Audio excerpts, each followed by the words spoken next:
Welcome to the Run for God Run Club, where you will find God in a runner's space. Welcome to the Run for God Run Club. This is your one stop each week to be motivated and inspired to get off the couch and onto the running trail, where you can, in turn, inspire others to do the same. Let's learn, laugh, and leap into running together, giving God the glory for what we are able to do in His name. Amen. Well, I am your running host, Dean Thompson. Well, have you ever gone to an event and found out that you were different from everyone else? Maybe a little underqualified to be there, perhaps? Well, we're going to share a story about that. And then I'm going to talk about the greatest salesman in history. And I'm going to share his secret and then tell you how his secret applies to all of us. And joining me for those stories and so much more, once again, it is Run for God founder, Mitchell Hollis. Thanks for having me, Dean. How's your week been? It's been a good week. Yeah. You know, it's that time of year we start doing festive things. We're just nonstop. We had a Christmas party, the Run for God Christmas party last night. Yep. And it was fun. It was. Yep. And as of this recording, both of my boys are far, far away from home. Both of them are in South Africa, along with 8 other people on a mission trip. So Holly and I are trying to learn how to do empty nesting over the next 10 days or so. So we'll see how that goes. A little uncomfortable, or? Well, you know, we've never really been away from both of our boys for this long. We've been away from one of them at a time for, a week or so. But yeah, we'll see how it goes. Well, it's a pretty cool thing that they're getting to do. So we're glad they're over there and getting to experience this. Amen. That's going to be awesome. Yep, for sure. Well, we had a Facebook post from last week that was a lot of fun. It came from Mike Powers. Again, if you're a run club person, you know who Mike Powers is. And he had taken a picture of a treadmill screen, and he said this: "I wanted to run this morning, but wasn't excited about running in 30 degrees temps this morning. So I ran at the beach. I really wish I was running at the beach. I had a really great 4+ mile run. Starting out, my legs were tight and not feeling it. However, my run only got better the longer I ran. I probably could have run another mile or two easily. Running on the treadmill is not my favorite, but I enjoyed the beach scenes while I ran. I'm finishing a bunch of errands. So far, a productive day, and there is still a lot of day left." I saw this post and I was very confused when I saw it, because it wasn't completely obvious that it was a picture of his treadmill screen. Yeah. It looked like almost it was a picture of the beach, and I was so confused when I first saw it. It took me a minute to get it, but yeah. But it's great. Well, first thing about this run isn't it great to have those runs where you don't feel good and then you wind up feeling better than you thought, or things loosen up? I love those. It happens that way, it seems like, more than not.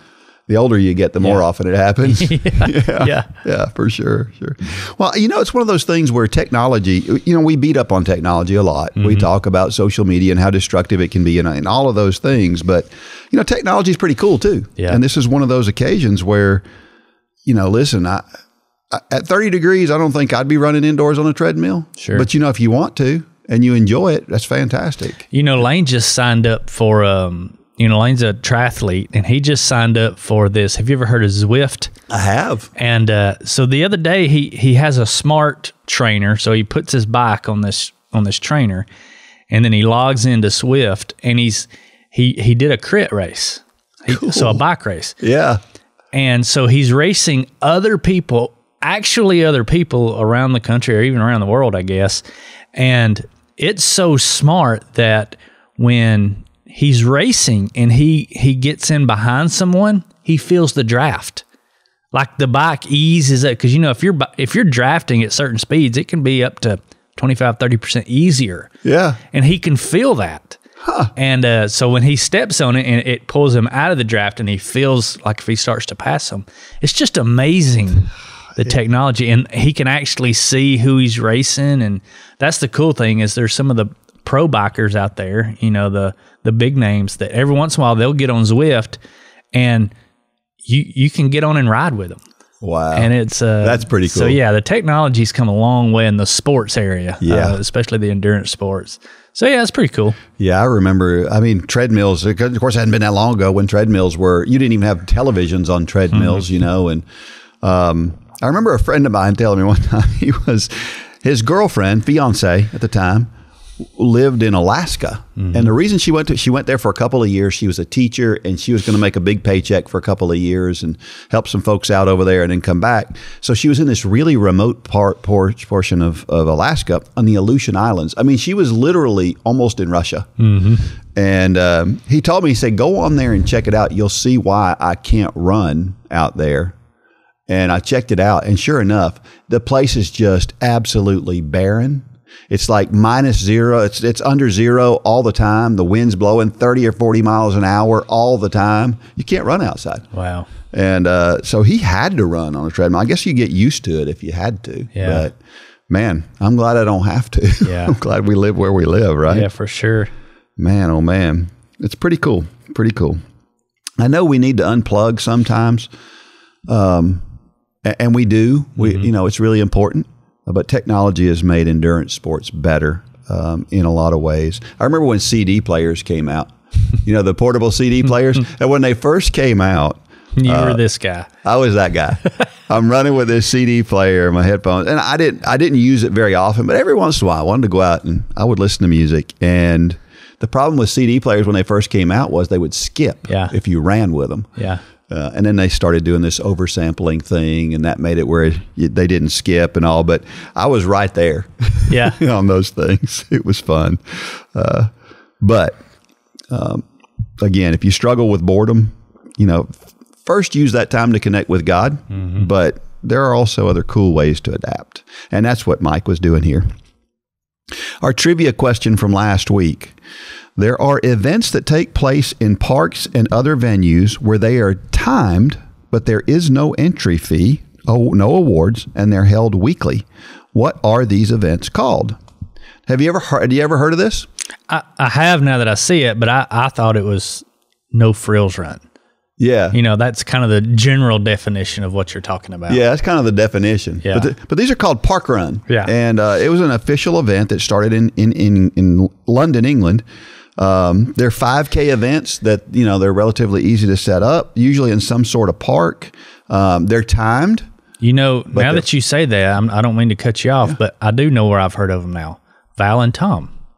Oh, they've done park runs. Okay. Yeah. Which makes sense. Over in Northern Ireland. Yeah. So, yeah, that's where I've heard of it. Well, that's cool. And these they're free, they're weekly, and they're time. So it's pretty cool. You know, obviously there's no awards or anything like that, but this is the official event. And the way that it works is apparently you get this like barcode. You sign up one time, and you get this barcode, and then that barcode allows you to be timed in all of these events. And all you do is show up at the starting line. You don't have to register or do anything like that. You just show up at the starting line, start with everybody else, and then finish, and it records your time. That's pretty cool. It is a pretty cool thing. It started in 2004 with something called the Bushy Park Time Trial. And of course, from there, it expanded to other communities in England. And they were called the UK Time Trials there for a while. And then the name was officially changed to Park Run in 2008. And now there are over 1,500 park runs across the world. As a matter of fact, there's 65 locations in the United States. And I didn't realize there were any in the United States, but there are. The closest to us is Atlanta and Knoxville. They're about equal distance, one north, one south. And a great idea. I remember back when my oldest son was running cross country, and the coach for that cross country team was trying to develop kids through the summer. And so he had these unofficial events. They were on Tuesday nights, I think, and everybody would just show up. We'd have this race, again, no frills. And it was a lot of fun to do that. So this got started with a guy named Paul Sinton Hewitt. And the way that he started this was he was depressed because he had been injured. And he wanted to hang around with his running friends. And he was trying to figure out, well, how can I still be part of the community even though I can't run? And so he created these park runs. Just one of those little things. Apparently the guy had a serious depression issue. He's like, I need to be involved. And that's how this whole thing got started. Isn't that cool? Yeah. I just love it. Necessity is the mother of invention, right?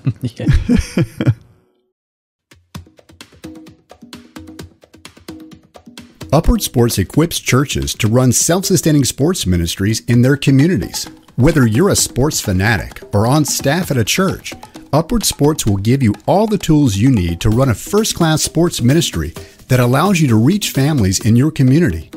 Upward Sports offers basketball, soccer, flag football, cheerleading, volleyball, baseball, and softball through league and camp offerings. At Upward Sports, we want to help your church make a difference and give you increased opportunities to share the gospel. Learn more today at upward.org. That's upward.org.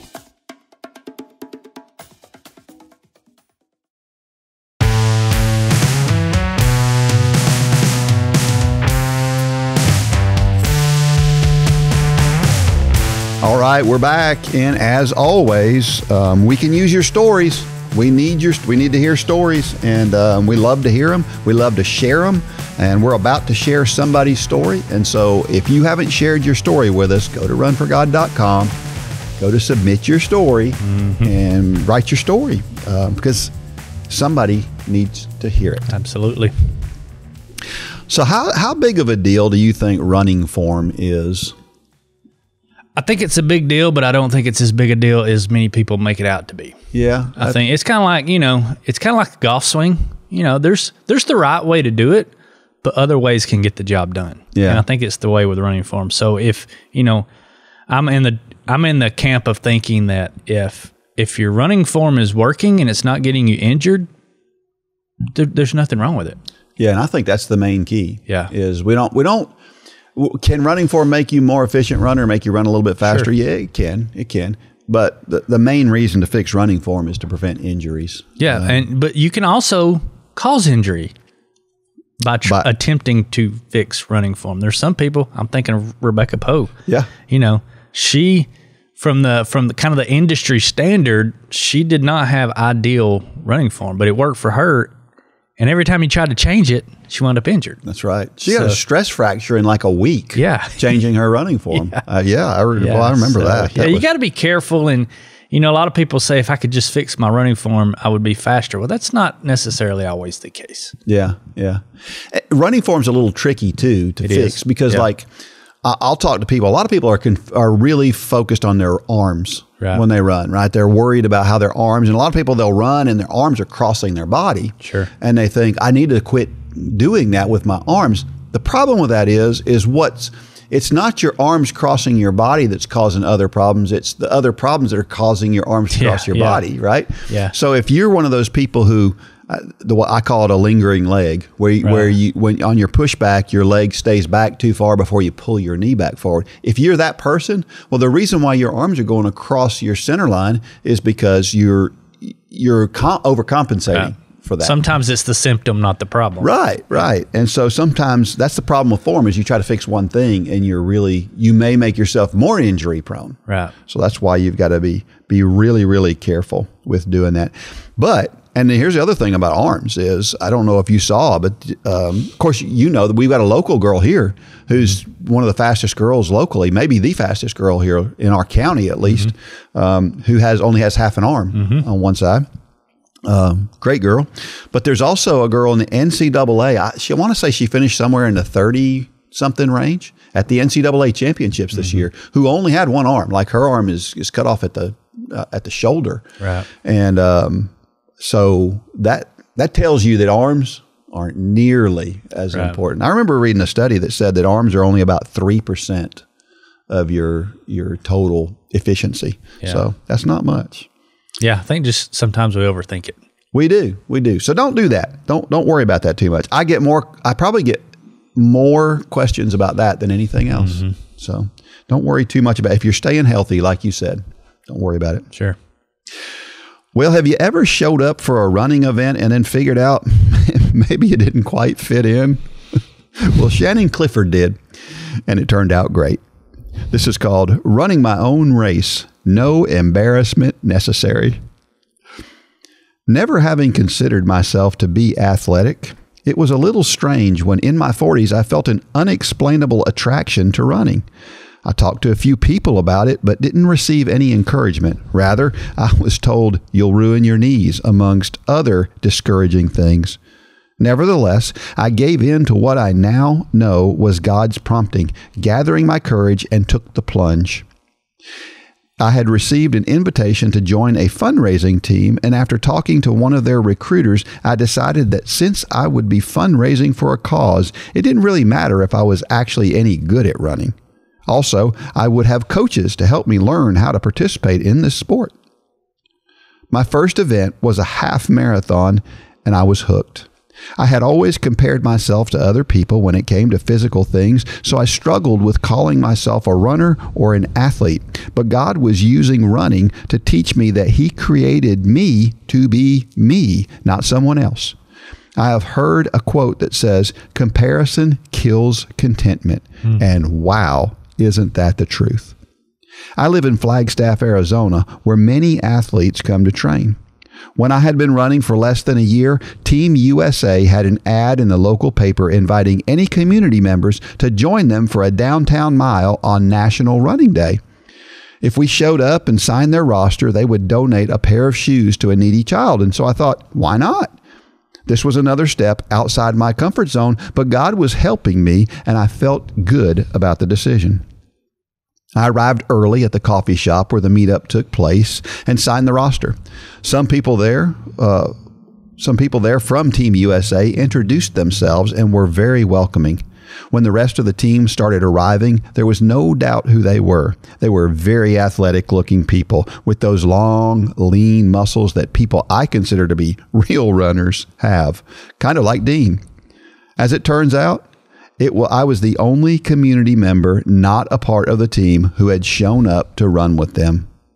As soon as we started out, I knew I was running too fast. Before long, I had to walk, but kept going. Then those pushing babies in strollers started passing me. Soon I was running all by myself.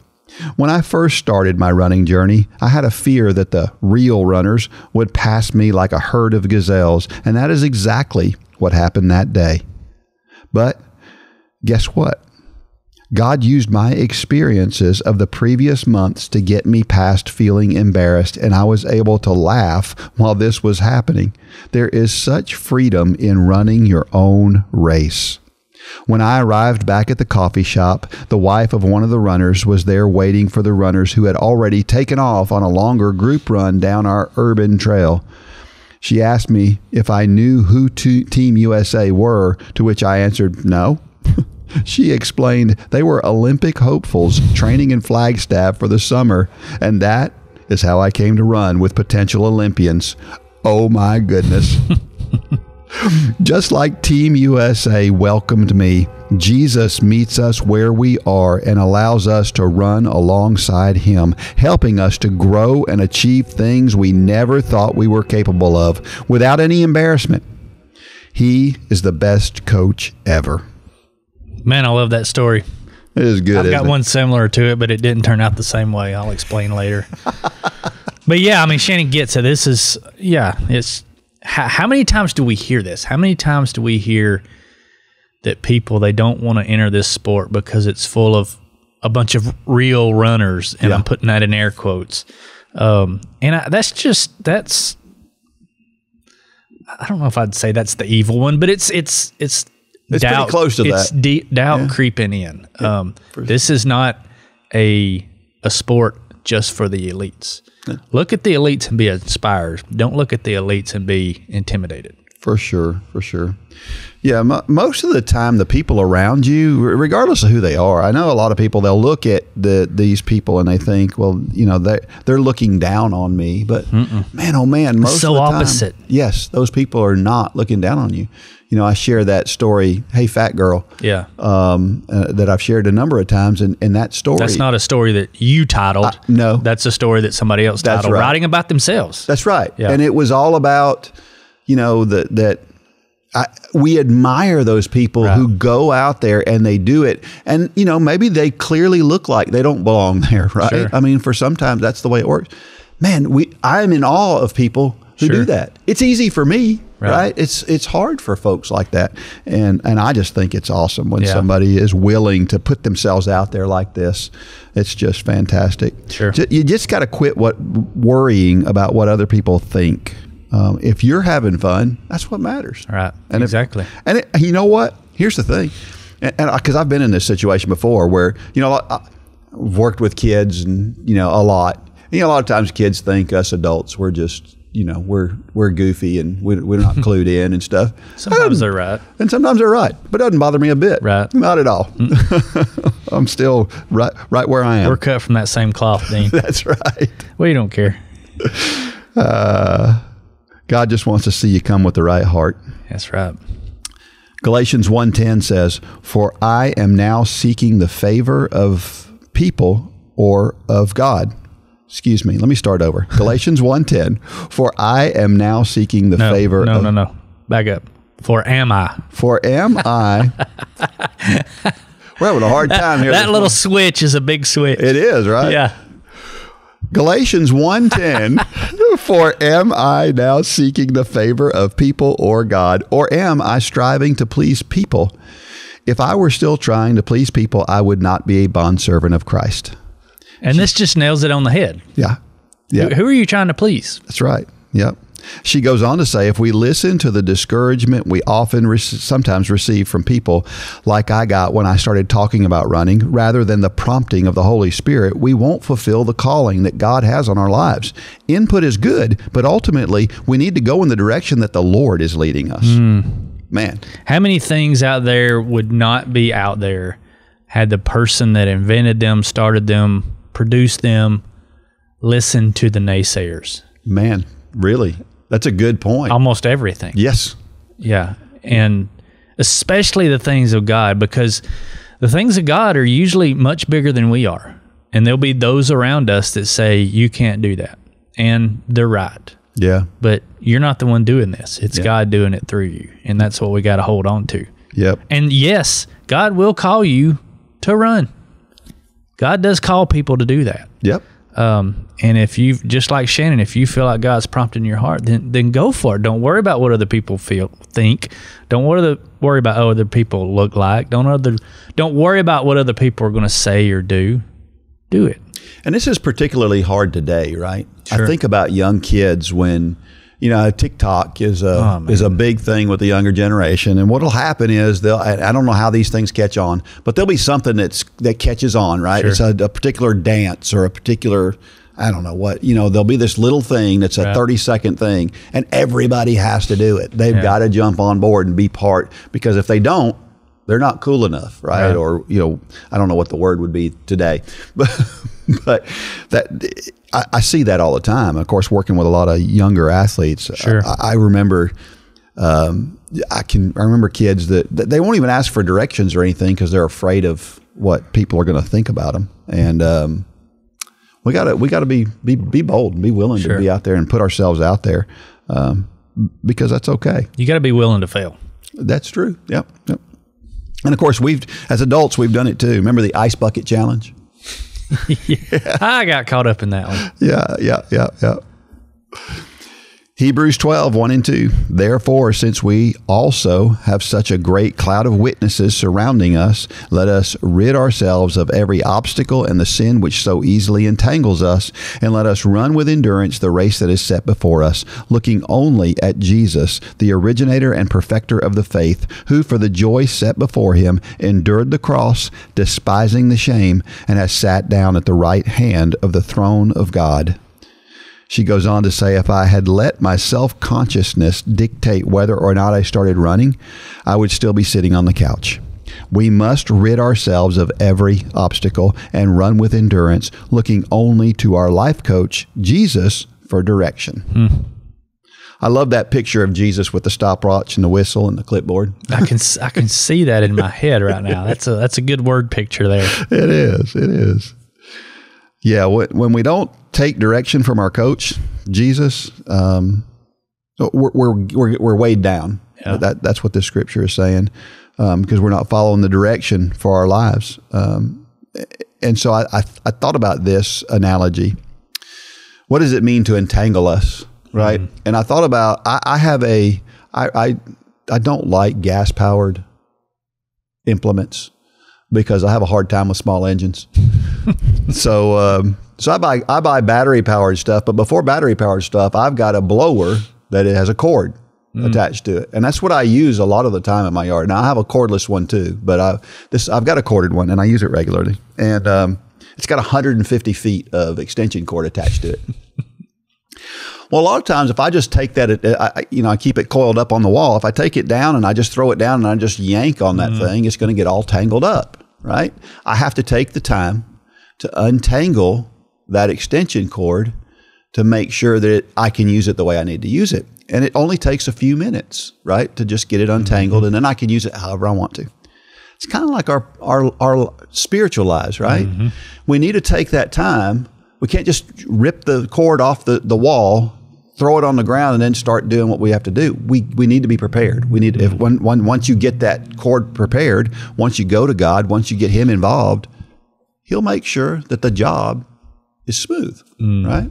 I don't know if that's a good example or not. It's a very good example. Yeah, I've never heard. I didn't realize you were the guy with the cord. Yeah, though on your blower. Right. Yeah, you and small engines. I mean, y'all don't get along well. No, I don't like them. I don't like them at all. About like you and sound systems over here. Yeah, well. I digress. Philippians 1:6, for I am confident of this very thing, that he who began a good work among you will complete it by the day of Christ Jesus. She says, we may start out doing something in a small way, as in running, but as we persevere, we work our way to completion. Completion of a 5K, 10K, half marathon, marathon, ultra marathon, and beyond. In the same way, we grow spiritually as we persevere through the difficult things in life, ultimately coming to completion on the day we meet Jesus face to face.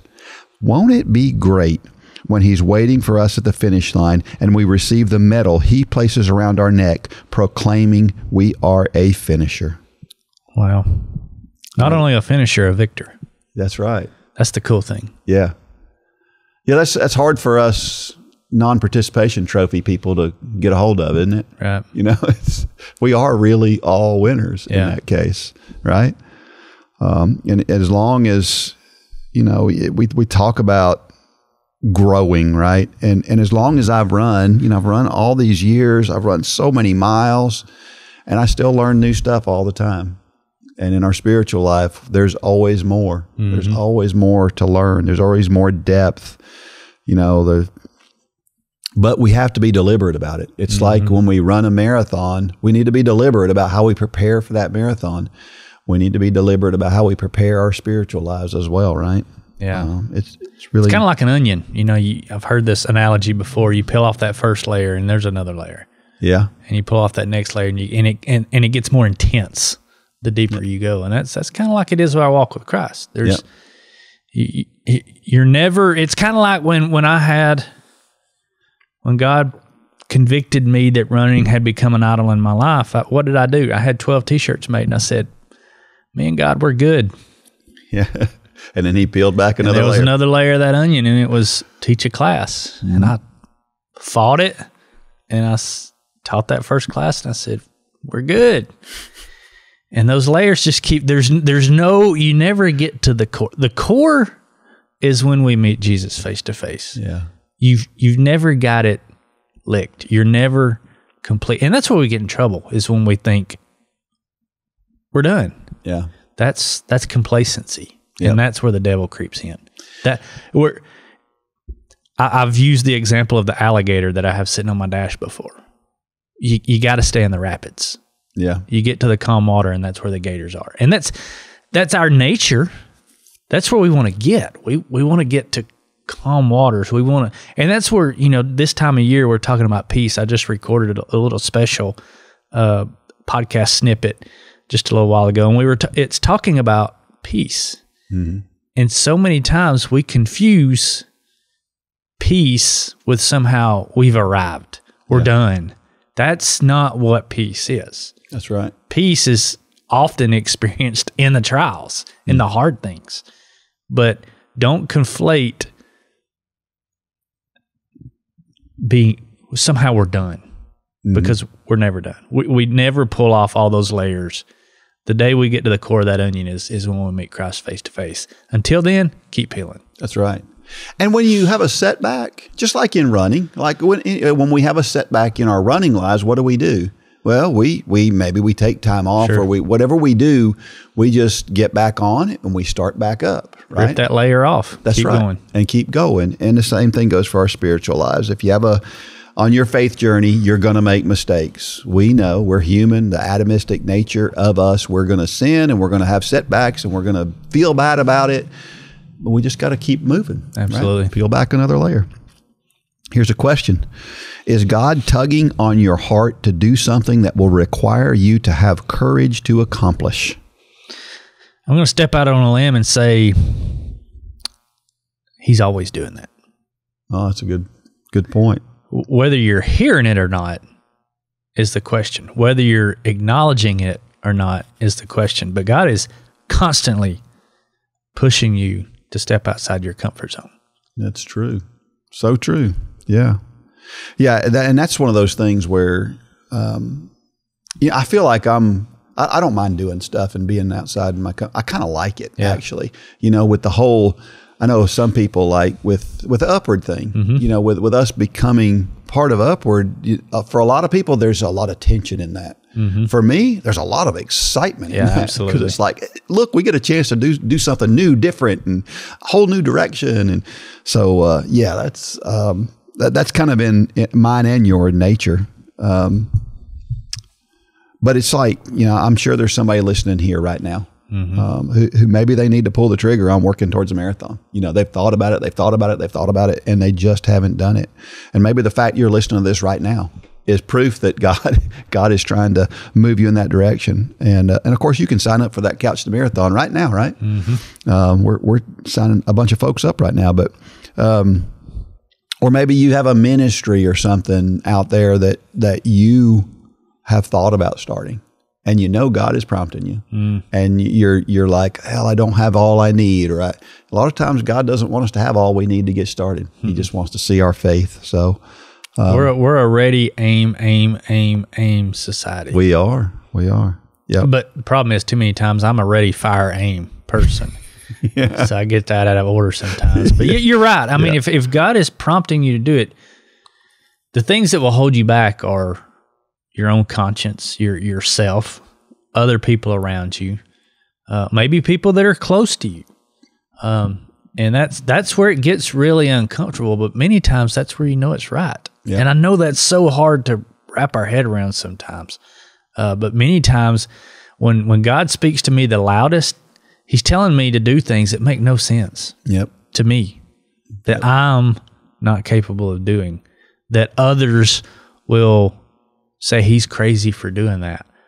And the reason, why else would He prompt a guy who was a mediocre running at best, who had never been to seminary and didn't know the Bible as well as you should? Why else would He prompt him to start a running ministry? Because I can't take the credit for it. I can't take the glory for that. Yep. Only He can. And that's why it feels that way so many times, is because He's pushing people to do things that they can't take the credit for. He's pushing people to do things that will fail if He doesn't show up. Yeah. That's where God shines the brightest. Yep. But that's where we try to throw the cover over it the most. Yep.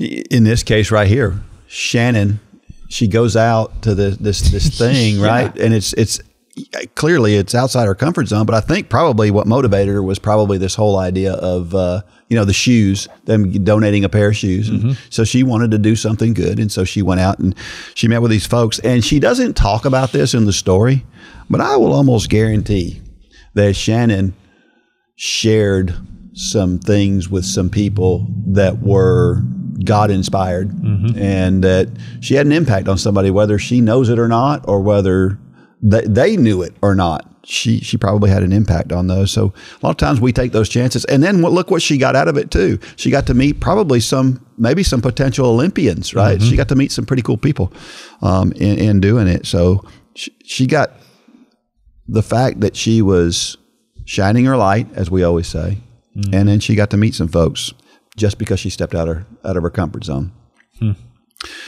Another question: What do you need to let go of so that you can follow the path that God has set before you?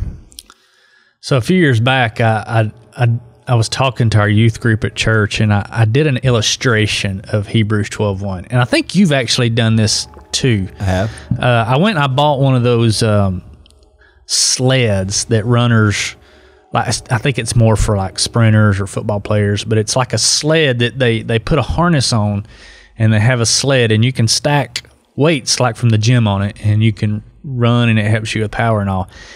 And I put that sled out there, and I got Lane up in front of everybody. You know, Lane is a good runner, so everybody knew where I was going with this. So I put that harness on him, and I said, okay, you know, Lane is going to run from here to the back of the sanctuary as fast as he can. And we kind of played it up dramatically, and Lane was kind of like stretching and getting ready, and I said, hold on. And I had like 6 45-pound plates sitting off to the side. And I went over and I picked the first one up. And I forget what they all said, but the first one I picked up was like greediness. Yeah. And I held it up where everybody could see greediness written across the plate. And I went and I stacked it on that sled. And then I picked the next one up, and I held it up where everybody could see it, and it said pornography across the plate. And I went and set, and I had all these envy, and I had all these different sins that ensnare us.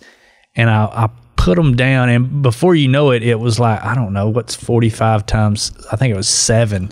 So, I mean, 300 and 400 pounds of stuff on there. And I said, all right, Lane, it's time to take off. And Lane couldn't hardly budge it.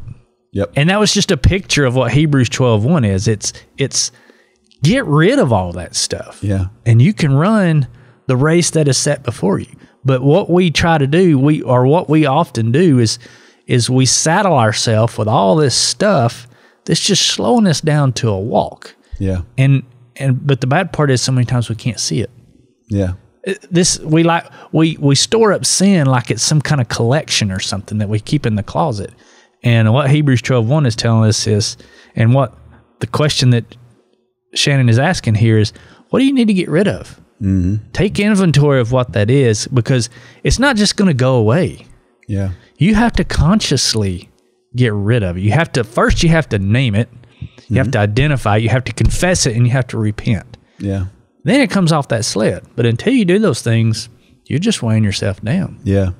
Well, and sometimes I thought I want to hold a little bit different direction on this one too, is sometimes our thoughts kind of get us, and this happened to me. So I don't know if I hope I didn't talk about this last week, but I was actually in this very building. They had a beauty pageant, and it was so packed. I mean, it was people were at the windows looking in the windows because it was so crowded. Anyway, my granddaughter was in it, and my first thought was, I'm watching. They've got babies, and they've got these babies, and they're showing them, and it's like, my first thought was, this is so bad. We're so focused on what we look like, and that is, it was breaking my heart, and I thought, I don't know that I like that, right? And God just whacked me upside the head and said, look a little closer. What do you see? And as I looked closer, I realized these are girls who are focused on their femininity. And frankly, right now, femininity is under attack. Sure. And it was God saying, don't be so myopic about the way you look at things. Look at things through my eyes and see what I see. These girls are having a great time doing something that they love to do, and it is proving a biblical point as much as it doesn't look like they are. Right. Now, you can take it to a wrong extreme, as we can everything. But man, I love it when God does that. And so a lot of times these things that weigh us down are those things where we just think wrongly. It's things you make up in your head. Yes. Yeah. And God he'll straighten you out if you'll ask him to. Yeah, absolutely will. And he'll do it a lot of times when you don't ask him to. Yeah, yeah. Last question. Where are your eyes focused? Yourself? In other words, self-consciousness? Others? A people pleaser? Or Jesus, the the originator and perfecter of your faith? That's the $1 million question, right? Absolutely. Why are we doing anything? The scripture says, if we're doing it for anybody but God, then it's all in vain. And in the grand scheme of things, it really doesn't mean anything unless we're following his lead. Well, pull it back to, if you're listening to this podcast when it comes out, it's December the 18th. Where's your focus on this Christmas season? Yeah. It's the same thing. Society is trying so hard to pull our eyes. I'm sitting here looking across the street at a manger scene that you guys have here in Cohutta. Mm-hmm. God, that's the focus. Yes. It's not the Christmas tree beside it. It's not Rudolph that I'm sure is right around the corner somewhere. All those things are great. Don't get me wrong. Mm-hmm. I love the pageantry of Christmas. Yep. Believe me, all you got to do is walk up on my back porch and you know that I love the pageantry of Christmas. And that's okay, so long as our focus is not there. Our focus has to be on Jesus, especially during the Christmas season, because we're going to be set apart. If we do that, we're going to be different, and different's good. Yeah. When everybody is so focused on the hustle and bustle of the season, if they can see peace and joy and love in our lives, that's different. Yeah. And they'll notice it. And that's why the number of people who come to the saving grace of Jesus Christ this time of year is higher than most any other time of the year. And it's because the contrast is so stark during this time of year.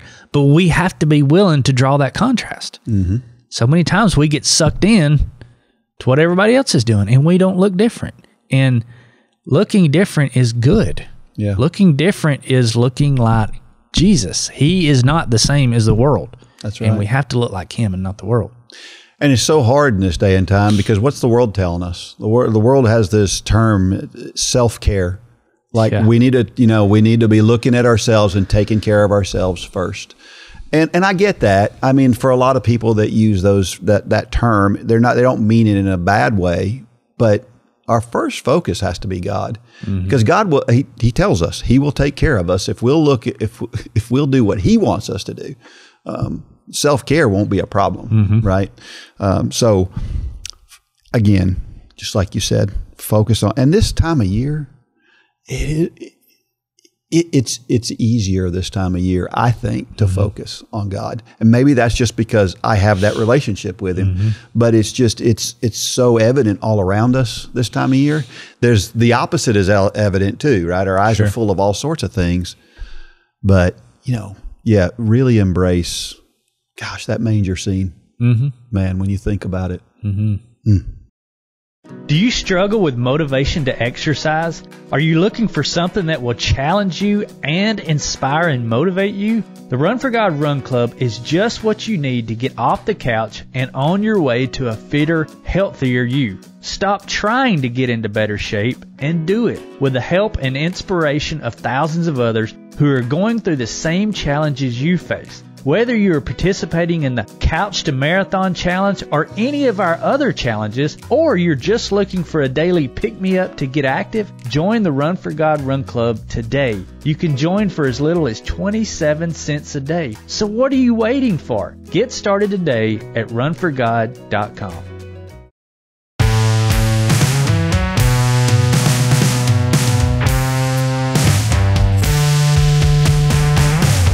All right, so we're back, and I mentioned a while ago that I had a story, but I didn't want to take away from Shannon's story because Shannon's story is way better than mine. But she was talking about showing up to a race where she felt illegitimate to be there. I did this a few years ago when Lane was, I don't know if you may know this story, but Lane was doing a triathlon down in Clearmont, Florida. And they have a pro field. And then at the time, Lane they had youth elite and junior elite, which is like different age categories under 18 years old. And then they had an open field. And so I thought, it'd be great. I can do the open field. Because they had the pro field and then they have the youth. So the really fast young guys, 18 and under, and the really fast older guys who are professional. I thought, open field's for me. So I took my bike and we got down there and I got signed up and it was the day after, or no, it was the day before his race. And so I got up early that morning. We went down there. What I failed to recognize was that the open field was the collegiate field. Oh. So I walk in and I'm in transition. All I see are Florida State kits and Georgia Bulldog kits, and because all these colleges have club teams, club teams for triathlon. And I was the old dad walking into transit. I had so many people looking at me, but I was so proud because I wasn't even close to first, but I definitely wasn't close to last. So I held my. But yeah, talk about feeling ill-equipped. Yeah. Try being a middle-aged dad walking into transition knowing you're about to hit the water with a bunch of college guys. I bet. It was, so that's awesome. So I never signed up for that race after that. I don't understand it. Well, somebody posted a link this week to an article about a woman in Raleigh, North Carolina, who has a 40-year running streak. Her name was Barbara Lotta. It's the second longest streak for women in the country. I guess the second longest of all time. The longest is 43 years, according to the International Streak Runners Association, which is an unofficial list. We don't know that there's not somebody else out there, but most people who are streak runners are on it, I would say. So she started way back in December of 1983 and has run every day since. Isn't that amazing? That is. And she just thought it would be a good idea to go for a run one day. And so she went and she had two sons. She wanted to be a good example for her sons. She wanted her sons to run with her. And so she thought it would be good to be active. And here she is. Wow. 40 years later, still doing that thing. She's 82 years old now. Wow. So, and the lady with the longest streak, her name is Lois Bastian. She is 87 years old. And there are only 6 women who have a streak over 25 years. I thought that was interesting because on the men's side, there's 80 that have a streak of at least 25 years. Wow. So that tells you the difference between men and women, doesn't it? Men are crazy and stupid, ignorant sometimes. I've talked about my former coach. He's about to hit 50 years, like in the next week or two. Yeah. And he has run under conditions you should not be running under because he wanted to keep that streak going. So you got to be fortunate to be this healthy. That's what I think. The takeaway from this is, man, look how fortunate this lady is to have been so healthy that she could do this for that long. Pretty cool. Don't take your health for granted. All right, it's a time for Dean's Thoughts. That's a time when I share something that I've written about the intersection between running and faith. Well, do you know who Ron Popiel is? Nope. You never heard it? Never heard of it. Wow.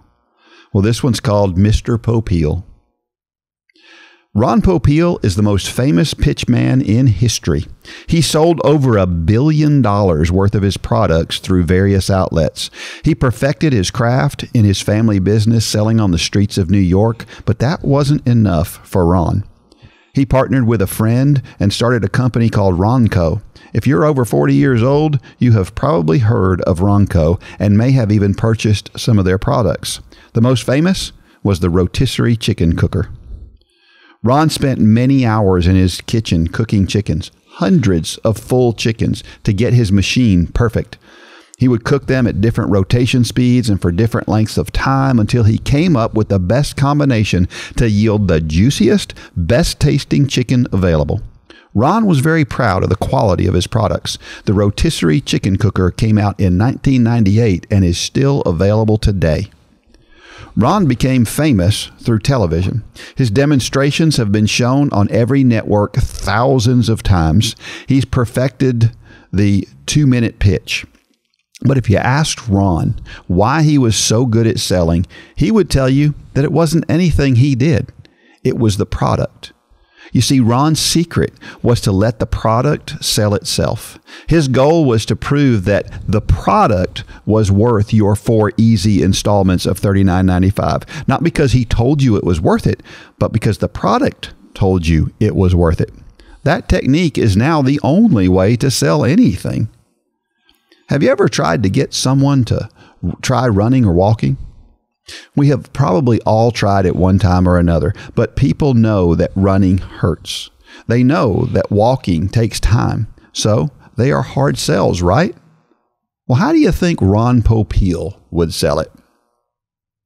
Let me tell you, ladies and gentlemen, I have the answer to what ails you. Having trouble sleeping? I have the fix.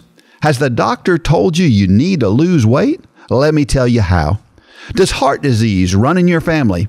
I know how to lower your risk. If you could fix those issues and 99 more, would you be willing to use 3% of your time to do it? Of course you would. And boy, are you going to love the cost. Would you pay $1,000 for it? Well, you don't have to. How about $100? Well, luckily, you're going to get a better deal than that. For the answer to nearly all that ails you, we are letting it go for the low, low price of free 90 free. Get yours today. Running and walking, it sells itself. And isn't that what our testimony is all about? Once again, the Ron Popiel method would be to let it sell itself. And it's easy to do. All we have to do is tell our story. Simply share how God has radically transformed your life for the better, and who can turn it down. They may turn it down the first time they hear it, but just keep telling your story, because just like we bought that rotisserie chicken cooker the 5th time we saw it on television, it may take 5 times for someone to see the full value of your story. Ron Popiel sold over $1 billion of smokeless ashtrays, the pocket fishermen, and rotisserie chicken cookers because he let the product sell itself.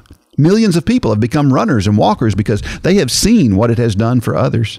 And millions more have come to a saving knowledge of Jesus Christ because they felt the sincerity, authenticity, and passion in the testimonies he created. But there are many more we need to share with. Ron Popiel never stopped selling, and we should never stop sharing Christ. It's a great story, Dean. So have you ever bought anything off the TV like this? I had, me and my brother both had pocket fishermen. Did you never have a pocket fisherman? What is a pocket fisherman? Really? I don't know what Golly, I feel so old right now. You are. The pocket fisherman was a fishing pole that was this long.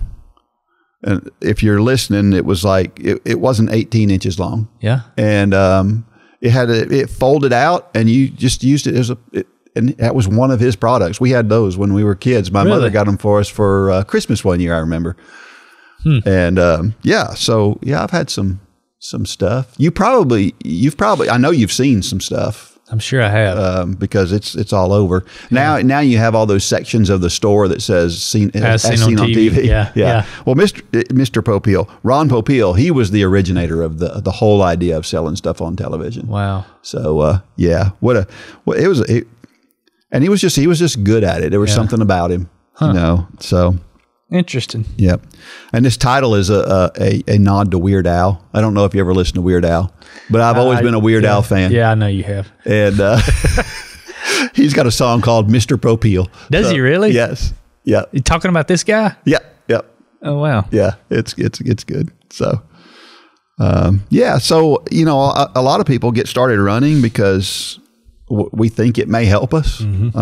And then we keep doing it. Why do we keep doing it? Well, because it does. We realize that it does. The plant-based diet is a good example for me. I started it because I thought it would be a good idea to try it. Mm-hmm. Well, why am I still doing it today? Mm-hmm. Well, because I know that it works. Sure. And so it's just so important to see that things work. Mm-hmm. And that's the best way, again, for us to share our testimony, right? Something just hit me as you were saying that. I talk on here a lot about, I listen to Dave Ramsey, and he talks about, his method of getting out of debt is all in. It's doing, he says if you're not doing it all in, because a lot of people will call in and they say, I'm doing what you say to do, but I'm not doing this. And he calls that Dave-ish. Huh. How many times do we do ish? A plant-based diet works for you because you really do plant-based diet. You don't, I mean, you eat a piece of meat every now and then, but for the most part, you do plant-based diet, and therefore it works for you. Right. But it's kind of the same way in our walk with Christ. People want to do ish. They do. They want to do follow Jesus ish when it's convenient for them. And I'm gonna step out on a limb and say sometimes that's worse than not following him at all. Well, in fact, it is worse than not following him at all. Because you know better. Jesus himself said that. Yeah. Lukewarm. He wants us to be either hot or cold. If we're lukewarm, he vomits us out of his mouth. I don't know why that came into my head, but I think so many people aren't experiencing Christ. They say, well, I'm not getting anything out of it. It's because you're ish. You're not going all in, and ish is worse than not following at all. I don't know why that came to my mind. I said it.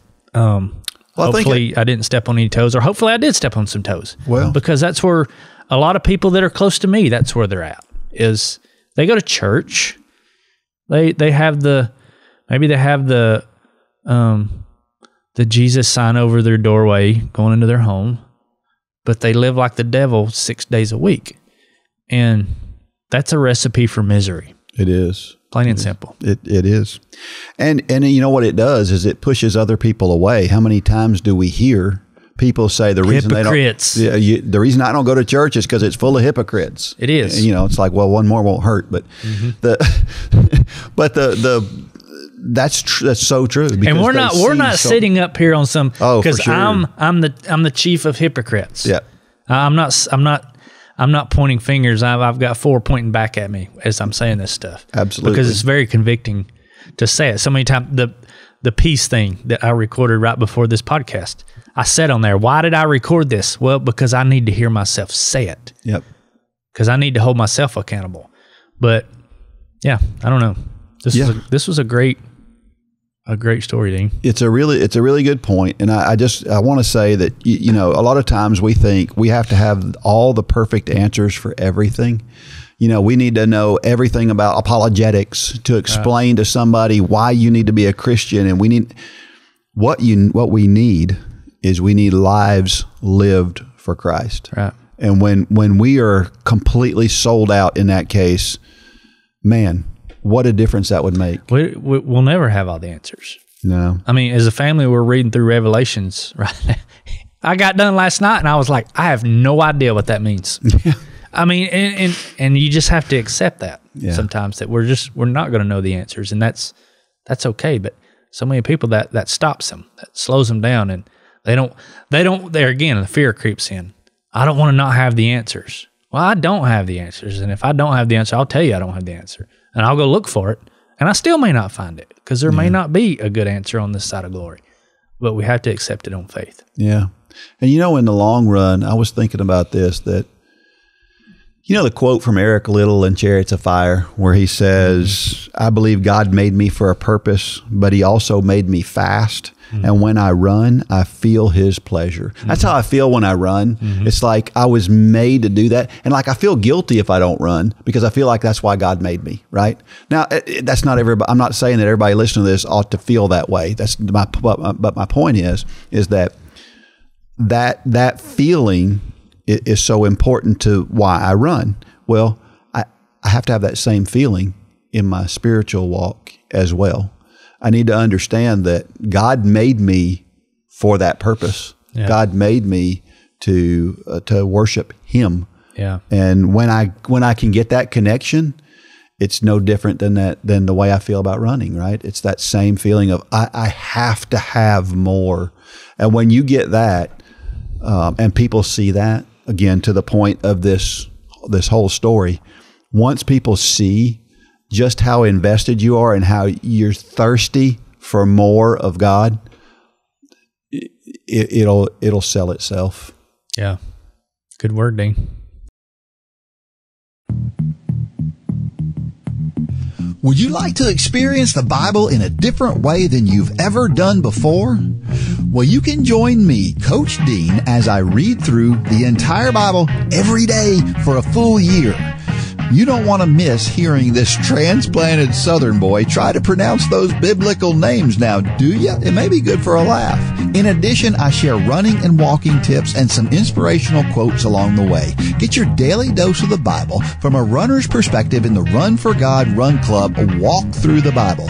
You must be a member of the Run Club to get access. So if you're not a member, join today. If you are a member, just find a walk through the Bible under the Nationwide Challenge tab.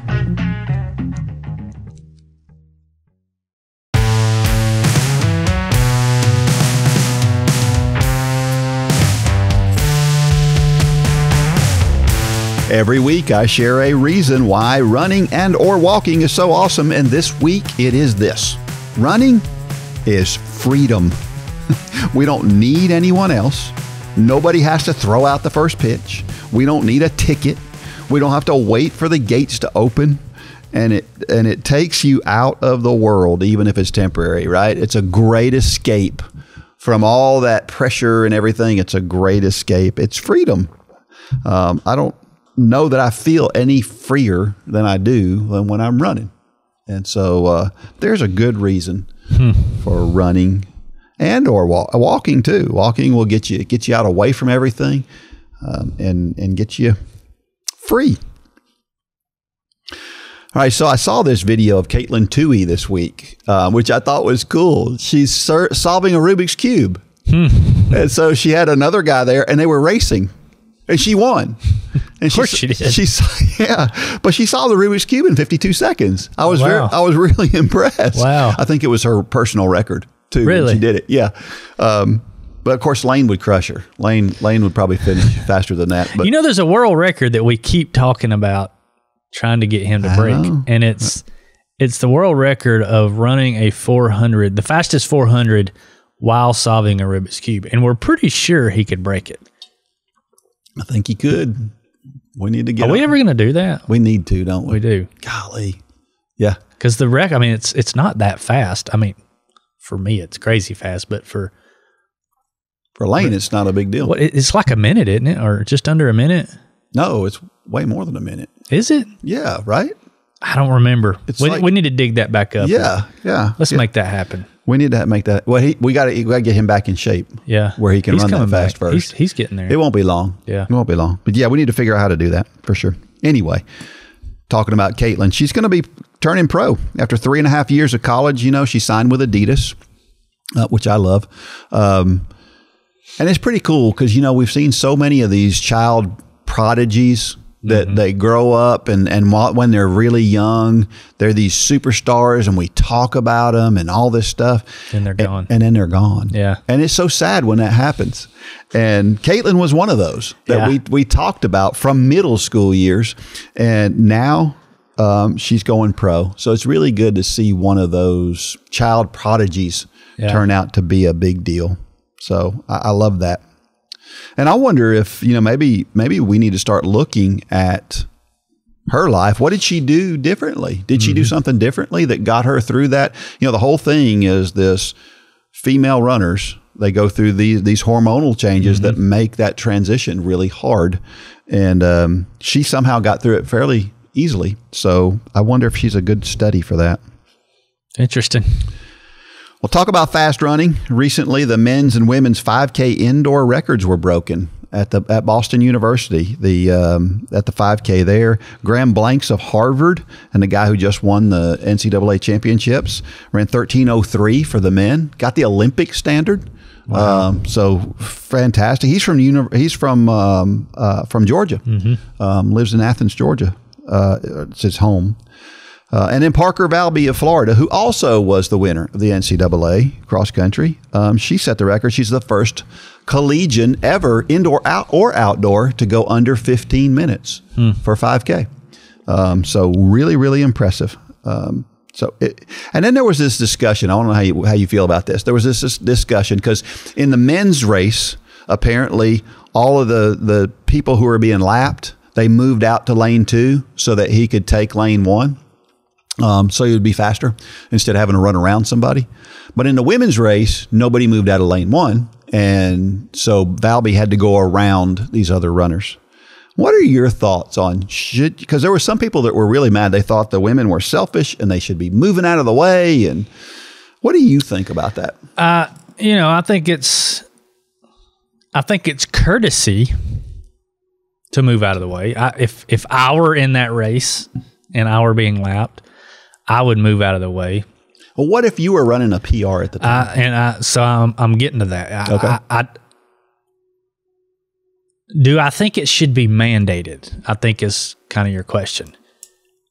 I don't know. Maybe. I know in triathlon, in these races that Lane does, there's a lap out rule. If they do 4 laps, and if the lead biker catches the last biker, they have to physically get off the course. They have to get off their bike and carry it back to the starting line. And that is sometimes a safety thing, because you don't want the number one biker interacting with those, because that can just get, because they have packs and there's a lot of things can happen. Yeah. I don't know. This is where it gets kind of sticky. It's at that level. This is not. It's. You shouldn't have the charity mindset, I guess is what I'm trying to say. Yeah. Maybe it should be because, you've got people out there who, for Parker Valby, she became the first female, to ever run under 15. That's going to be a feather in her cap and could potentially boost her career. Mm-hmm. And to have somebody who's just getting in her way out of spite, that would be a shame. That would be bad. And that shouldn't happen. It shouldn't happen. It didn't happen here, but it could. Yeah. Could. Yeah. And I don't think anybody did anything on purpose. No, I'm not saying they did, but they could. Yeah. If you let that rule stand. Yeah. I think we can't judge people for it personally. I think if you were courteous and moved out of the way, I don't think you did a grand gesture. I think it's nice for you to do that. Right. But if you didn't move out of the way, I don't think that if you're so focused on your race that you didn't get out of the way because you didn't know she was coming, then I just don't see anything wrong with that at all. I don't. No, I don't. But I think maybe the burden falls to NCAA or whoever the governing body is. As organizations, you have to eliminate situations like this before they happen. Because it's why I don't know. I'm so conflicted on this. Why is it fair to tell that athlete you have to run longer than 5K because you're slower? Why would that be fair? Right. That's where I because here's the truth. When Parker Valby comes around that person that's in lane 1, she just gets out of lane 1 just long enough to get around that person. Well, if you're getting out of lane 1 in order for her to pass, you've got to do it way before she comes up on you. You're going to be out of lane 1 for a lot longer. Yeah, and I'm not talking about those instances. I'm talking about where you're opening the door for people to do things out of spite. Yeah. Jealousy, whatever. Yeah. That would be bad. Yeah, it would be a shame. Yep. Well, I thought it was an interesting thought. So we see it sometimes and sometimes we don't. Well, how about a trivia question for this week? This one's a very simple one. What is the most popular racing distance for runners? You probably know the answer to that one. I bet you would guess right. I have to think it's staring us in the face. Yeah. Okay. If you know the answer to that one, dean@runforgod.com is the email address. Send your response there. The first person with the correct answer will win $20 off in the Run for God store. Free money. Free money. And we'll leave you with this motivational thought of the week. It comes from Thich Nhat Hanh. I'm not sure if I'm saying that right or not. So he's some kind of Vietnam peace activist guy, but I liked what he said. He said, sometimes your joy is the source of your smile. But sometimes your smile can be the source of your joy. That is so true. Isn't that great? We talk about this all the time. Yeah. True. Yeah. Sometimes you can almost force yourself to feel better just by smiling. Sometimes smiling is contagious and you might be the one to catch it. That's right. That's right. I like that. Yeah. I know it always brings us. If I run by somebody, we're running opposite directions on the sidewalk or something, and somebody's smiling, it's just a little bit of a lift. Not much, but just a little bit. So, smile out there. All right, another episode down. Next Monday will be Christmas Day. That's right. So, and we're going to have a special guest on the podcast. Special guest. She was staring in the window at me a while ago.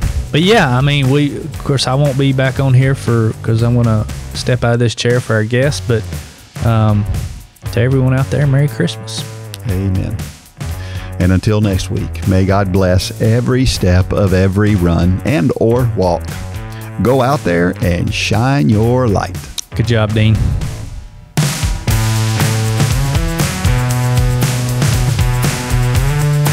For more information about the Run for God ministry, go to runforgod.com.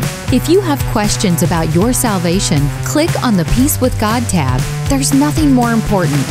Thanks for joining us today.